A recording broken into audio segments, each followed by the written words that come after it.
బొడ్డెమ్మ బతుకమ్మ. బొడ్డెమ్మ అంటే మట్టితోటి చేస్తారు, బతుకమ్మని పూలతోటి వేరుతారు. దుకాణాలల్లో జాబులతోటి వేసిన బతుకమ్మలు కూడా ఉంటాయి. అట్లనే కొందరు టేకు పూలకు రంగులేసి కూడా బతుకమ్మలని తయారు చేస్తారు. ఇప్పుడు ఇదంతా ఎందుకు చెప్తున్నానంటే, మంతని పట్నంలా గీ అక్క జల్లన్లను చూడుండ్రో పారి బతుకమ్మని ఎట్లా వేర్చిండ్రో.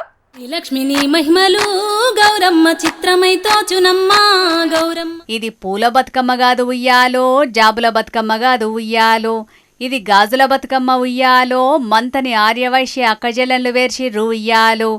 అవులా పూల బతుకమ్మ గాజుల బతుకమ్మ అయింది. పెద్దపల్లి జిల్లా మంతని పట్నంలో ఆర్యవైశ్య మహిళలు ఇట్లా తీరొక్క తీరు రంగురంగుల గాజులతోటి తయారు చేసిర్రు బతుకమ్మను. చూస్తారు కదా, పువ్వు మీద పువ్వు వేర్చినట్టు ఎంత పొందిగ్గా వేర్చిర్రో బతుకమ్మను. గాజుల మీద గాజులు పెట్టి ఘనంగా తయారు చేసిర్రు గౌరమ్మను. మంతని పట్నంలో ఉన్న శ్రీ వాసవి కన్యకా పరమేశ్వరి కళ్యాణ మండపంలో బుధారం సంధి ఈ బతుకమ్మ సుట్టే సాగుతాంది. సంబురంగా బతుకమ్మ ఆట పాట 3 దినాలు పట్టిందట. 1,00,000 గాజులతో ఇట్లా బతుకమ్మ తయారు చేయనీకి. ఎంత సూడముచ్చటగున్నదో కదా గాజులు ఒదిగిన గౌరమ్మ తల్లి. సూత్తా అంటేనే ఈ వార్త చూస్తున్న అక్కజెల్లెన్లకు కూడా సప్పట్లు కొట్టి రామ రామ రామ ఉయ్యాలో అని పాట వాడబుద్దైతాంది కదా అనుల్లా. మంతని పట్నంలో ఉన్న పబ్లిక్ కూడా ఈ గాజుల బతుకమ్మను చూసి గట్లనే అనుకుంటారట. ఏమైనా ఇసువంటి బతుకమ్మను వేర్చిన మంతని ఆర్యవైశ్య అక్కజెల్లెన్లను తారీఫ్ చేయాల్సిందే పోరి.